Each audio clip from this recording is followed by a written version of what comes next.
On parle beaucoup du peur comme s'il était un ennemi à éliminer, quelque chose dont il faudrait se débarrasser pour enfin vivre librement. Pourtant, cette idée crée souvent plus de tension que de soulagement. Le peur fait partie de la vie humaine, il n'est pas une anomalie, mais un signal. Le vrai problème commence quand il ne joue plus son rôle d'alerte ponctuelle et devient une force qui organise nos choix, nos relations et même notre identité. À ce moment-là, on ne vit plus vraiment, on réagit, on évite, on anticipe, on se protège en permanence, parfois sans même s'en rendre compte. Dans les échanges que j'ai avec les personnes que j'accompagne, une chose revient souvent. Elles ne disent pas j'ai peur, elles disent plutôt je ne fais plus ceci, je n'ose plus cela, je préfère attendre. Le peur se glisse discrètement dans le quotidien et finit par rétrécir la vie. C'est pas une peur spectaculaire, mais une peur diffuse, silencieuse, qui s'installe dans les décisions les plus ordinaires. Choisir la sécurité plutôt que l'élan, le contrôle plutôt que la confiance, l'évitement plutôt que l'expérience. Vivre sans que le peur dirige la vie ne signifie pas devenir intrépide ou insensible. Cela signifie apprendre à reconnaître quand le peur parle plus fort que la réalité. Beaucoup de nos peurs sont des scénarios mentaux nourris par l'anticipation, l'imagination et parfois par des expériences passées non digérées. Le cerveau adore prévoir le pire car il croit ainsi nous protéger. Mais à force de prévoir, il finit par enfermer. Ce qui aide vraiment, c'est pas de lutter contre le peur, mais de changer la relation que l'on entretient avec lui. Au lieu de le prendre comme une vérité absolue, on peut apprendre à le regarder comme une information parmi d'autres. Se demander calmement ce qu'il dit, ce qu'il exagère, ce qu'il mélange avec des souvenirs ou des croyances anciennes. Ce déplacement intérieur est souvent discret, mais profondément libérateur.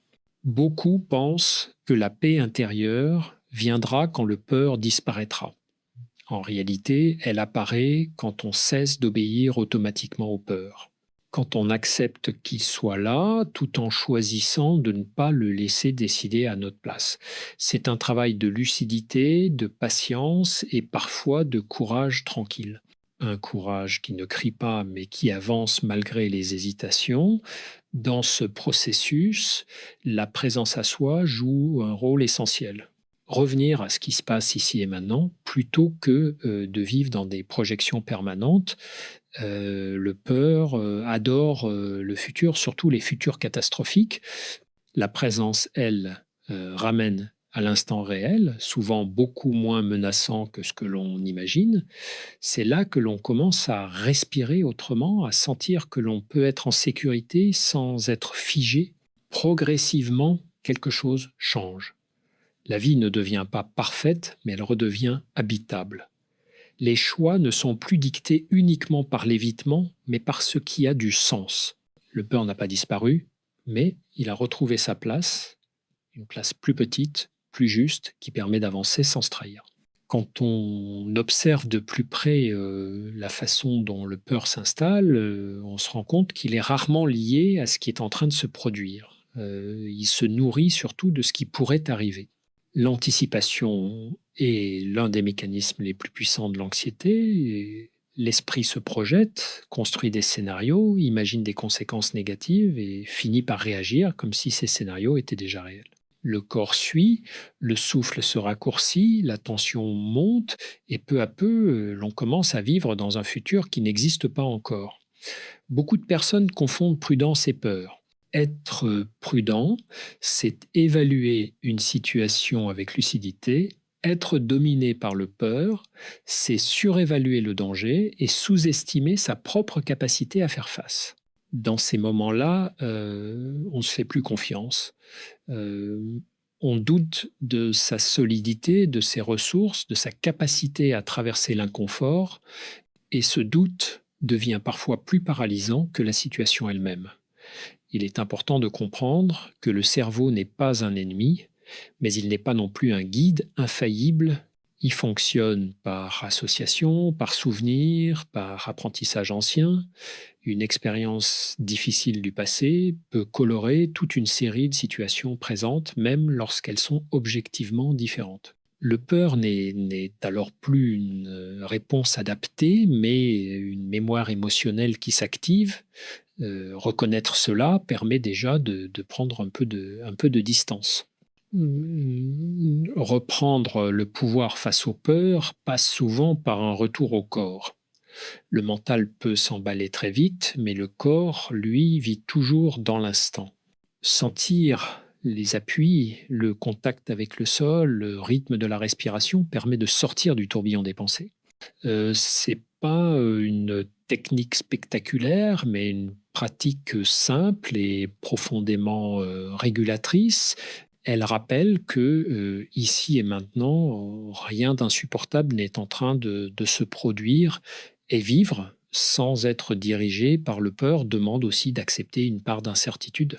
Beaucoup cherchent une sécurité totale, une garantie que rien ne viendra les bousculer. Cette garantie n'existe pas. Vouloir l'obtenir coûte souvent très cher sur le plan émotionnel. Accepter l'incertitude, c'est pas se résigner, c'est reconnaître la réalité de la vie. Et paradoxalement, cette acceptation apaise davantage que la lutte constante pour tout contrôler. Avec le temps, on peut apprendre à repérer les moments où le peur commence à prendre trop de place. Ce sont souvent des instants où l'on s'éloigne de soi, où l'on se durcit, où l'on se coupe de ses élans. Ces signaux ne sont pas là pour être combattus, mais écoutez, ils invitent à ralentir, à réajuster, à revenir à ce qui est vraiment important plutôt qu'à ce qui rassure momentanément. Ce chemin n'est pas linéaire. Il y a des avancées, des reculs, des périodes plus calmes et d'autres plus agitées. Mais chaque fois que l'on choisit de ne pas se laisser gouverner par le peur, même dans un petit geste du quotidien, on renforce une confiance discrète mais solide. Une confiance qui ne repose pas sur l'absence de difficultés, mais sur la certitude intime que l'on peut les traverser sans se perdre soi-même. Dans les relations humaines, le peur prend souvent une forme plus subtile encore. Ce n'est pas toujours la peur d'un danger clair, mais la peur de perdre, de décevoir, d'être rejeté ou de ne pas être à la hauteur. Cette peur-là pousse à contrôler, parfois sans s'en rendre compte, contrôler ses paroles, ses gestes, ses silences, ou tenter de contrôler les réactions de l'autre. On croit ainsi se protéger, mais en réalité, on s'éloigne de la spontanéité, de la vérité, du lien. Beaucoup de tensions relationnelles naissent de cette confusion entre sécurité et contrôle. Vouloir sécuriser une relation en surveillant, en anticipant chaque signe, en cherchant des garanties permanentes, finit par créer l'effet inverse. Plus on contrôle, plus l'anxiété augmente. Car aucune relation vivante ne peut offrir une certitude absolue. L'autre reste un être libre, imprévisible, avec son monde intérieur propre. Accepter cela est inconfortable, mais profondément libérateur.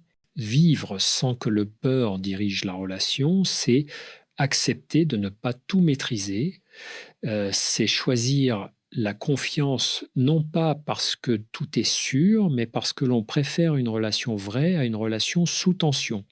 Cette confiance ne signifie pas fermer les yeux sur les signaux importants. Elle signifie écouter sans interpréter excessivement, observer sans juger trop vite et surtout rester fidèle à ses propres limites. Le peur, dans les relations, pousse souvent à se suradapter. On fait moins de vagues, on se tait, on minimise ce qui dérange, par crainte de perdre le lien. À court terme, cela donne une illusion de stabilité. À long terme, cela crée un malaise profond, car on finit par ne plus se reconnaître dans la relation. Vivre sans être dirigé par le peur implique alors un choix délicat, celui de l'authenticité. Dire ce qui est juste, même si cela comporte un risque. Il est important de rappeler que l'absence de peur n'est pas un prérequis pour parler, poser une limite ou exprimer un besoin. Le courage relationnel consiste précisément à agir malgré la peur, sans la laisser décider à notre place. Ce type de courage n'est pas spectaculaire.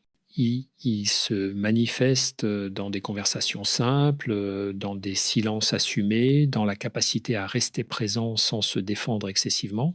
Quand on cesse de laisser le peur piloter les relations, quelque chose change dans la posture intérieure, on devient moins dépendant des réactions immédiates de l'autre. On n'attend plus constamment des signes pour se rassurer. On s'appuie davantage sur une stabilité interne construite avec le temps. Cette stabilité ne garantit pas que tout ira bien, mais elle permet de traverser les incertitudes sans se désorganiser. Finalement, les relations les plus apaisantes ne sont pas celles où le peur est absent, mais celles où il n'est plus aux commandes. On peut ressentir de l'inquiétude, du doute, parfois même de la crainte, tout en continuant à choisir la présence, l'écoute et le respect mutuel. C'est dans cet espace-là que les liens gagnent en profondeur et en justesse, sans étouffer ni enfermer. Le lâcher-prise est souvent mal compris. Beaucoup l'associent à une forme de renoncement, comme si lâcher signifiait perdre, abandonner ou se résigner. En réalité, le lâcher-prise commence là où s'arrête l'illusion du contrôle.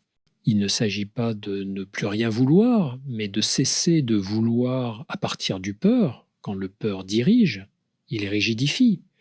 Quand on lâche, on assouplit la relation à la vie. Dans l'expérience quotidienne, le lâcher-prise se manifeste par des choix simples mais exigeants, accepter de ne pas tout comprendre immédiatement, accepter que certaines réponses n'arrivent pas quand on les attend, accepter aussi que certaines situations évoluent sans que l'on puisse les orienter dans le sens souhaité. Ce n'est pas confortable, mais c'est souvent à cet endroit précis que la respiration redevient plus ample et que l'esprit s'allège, et la dignité intérieure joue ici un rôle central. Vivre sans que le peur dirige sa vie, c'est aussi refuser de se trahir pour éviter l'inconfort. La dignité ne s'exprime pas dans des grands discours, mais dans la fidélité à ce qui est juste pour soi. Elle se construit quand on cesse de se suradapter, quand on accepte de déplaire, de décevoir parfois, pour rester aligné avec ses valeurs profondes. Le peur pousse souvent à négocier avec soi-même. On repousse ses limites, on minimise ses besoins, on accepte des situations qui ne nous conviennent plus simplement pour éviter un conflit, une perte ou une incertitude. Sur le moment, cela apaise, mais à long terme, cela crée une fatigue émotionnelle profonde. Le lâcher-prise, dans ce contexte, devient un acte de respect envers soi-même. Retrouver une forme de liberté émotionnelle ne signifie pas ne plus être touché.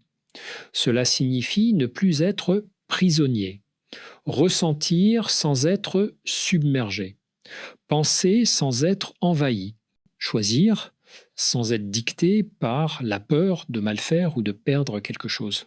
Cette liberté se cultive avec le temps par une observation honnête de ses réactions et par une acceptation progressive de sa propre vulnérabilité. Il est important de comprendre que le lâcher-prise n'est pas un état permanent. C'est un mouvement. Parfois on lâche, parfois on se raccroche. L'essentiel est de repérer quand l'on se crispe, quand le peur reprend le volant, et de revenir doucement à une posture plus ouverte. Ce retour n'a rien de spectaculaire. Il est souvent discret, presque invisible de l'extérieur, mais profondément transformateur à l'intérieur. À mesure que cette posture s'installe, la relation au monde change. On ne cherche plus à se protéger de tout. On apprend à vivre avec une part d'inconnu sans se contracter. Le peur est toujours là, mais il n'organise plus l'existence. Il devient une information passagère et non une autorité intérieure. C'est souvent à ce moment-là que la vie retrouve une forme de fluidité, sans promesse irréaliste, mais avec plus de justesse et de calme.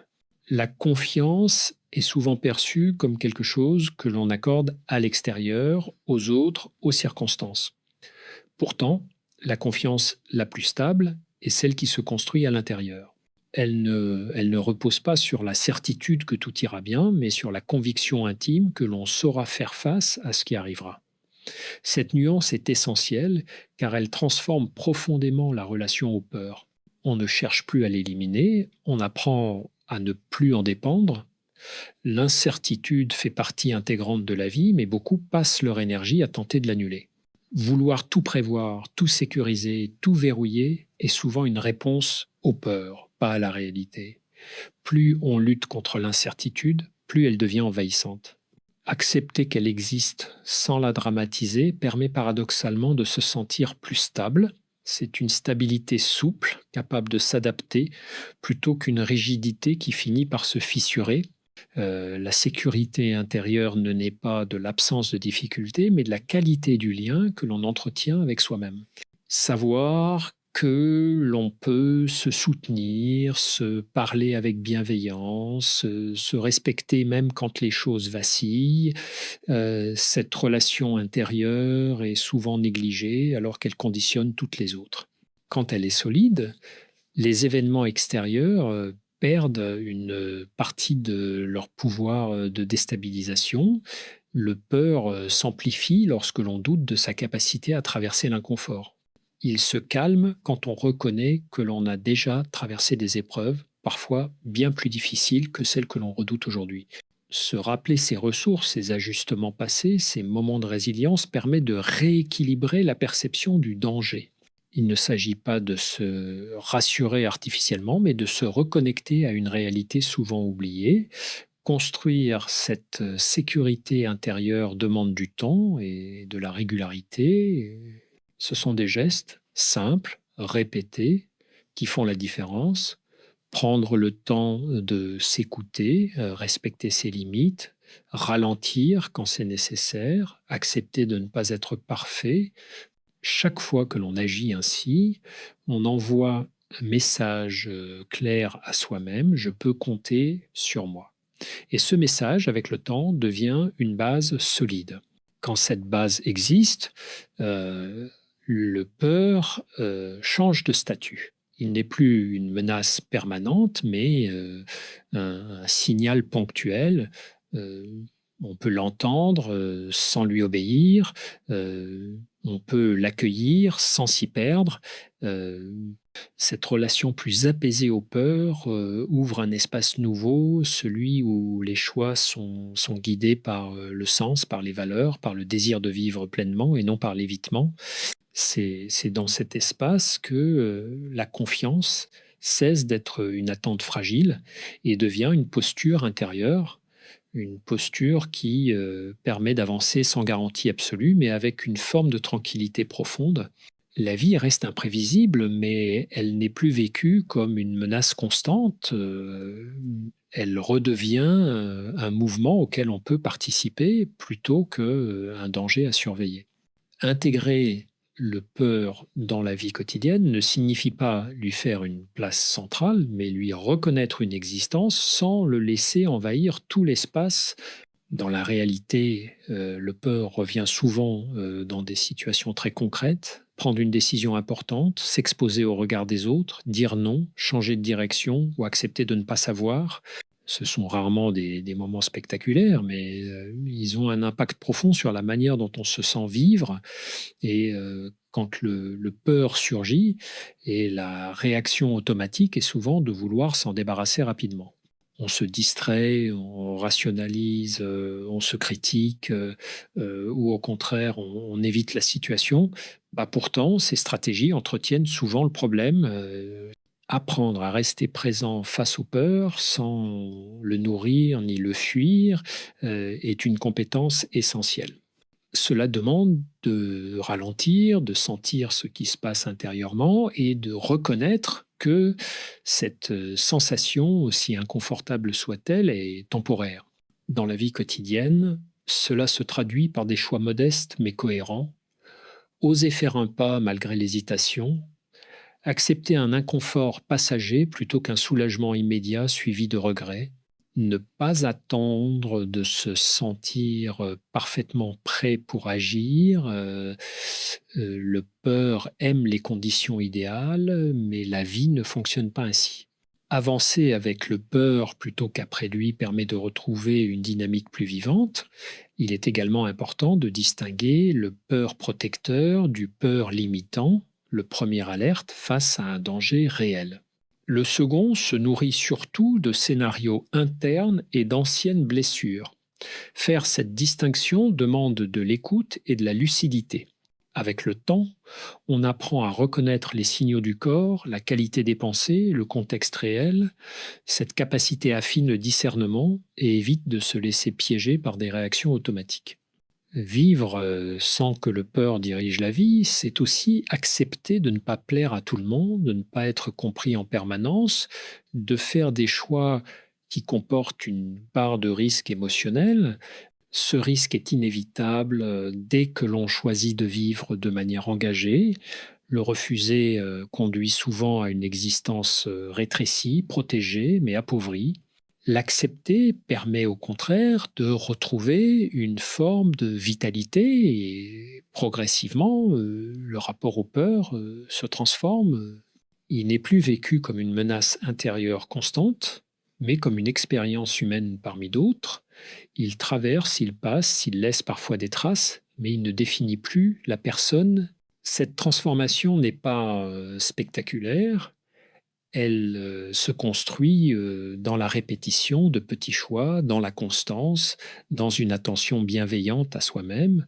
C'est souvent à ce stade que les personnes décrivent un changement profond, non pas une disparition des difficultés, mais une relation différente à celle-ci. Elles se sentent moins prisonnières, moins contraintes, plus libres intérieurement. Le peur n'a pas disparu, mais il a cessé d'être le centre autour duquel tout s'organise. La vie reprend alors une place plus large, plus respirable, plus fidèle à ce que l'on est. Au fond, vivre sans que le peur dirige sa vie ne consiste pas à devenir quelqu'un d'autre, mais à revenir à quelque chose de plus juste en soi. Beaucoup passent des années à lutter contre leurs peurs, à vouloir les corriger, les éliminer, les masquer. Cette lutte permanente crée une fatigue intérieure qui finit par éloigner de l'essentiel. Ce qui transforme réellement, ce n'est pas la victoire sur le peur, mais la fin de la guerre contre lui. Quand on cesse de considérer le peur comme un ennemi, une nouvelle relation devient possible. On peut l'écouter sans s'y soumettre, le reconnaître sans s'y identifier.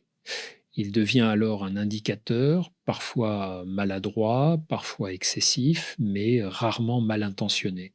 Cette posture demande de la maturité émotionnelle. Elle implique d'accepter que la vie comporte une part de fragilité et que cette fragilité n'est pas une faiblesse, mais une condition humaine.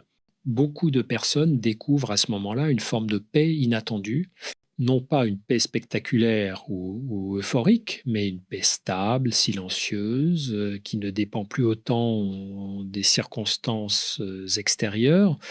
Elles comprennent qu'elles peuvent avancer avec des doutes, aimer avec une part d'incertitude, choisir sans garantie absolue.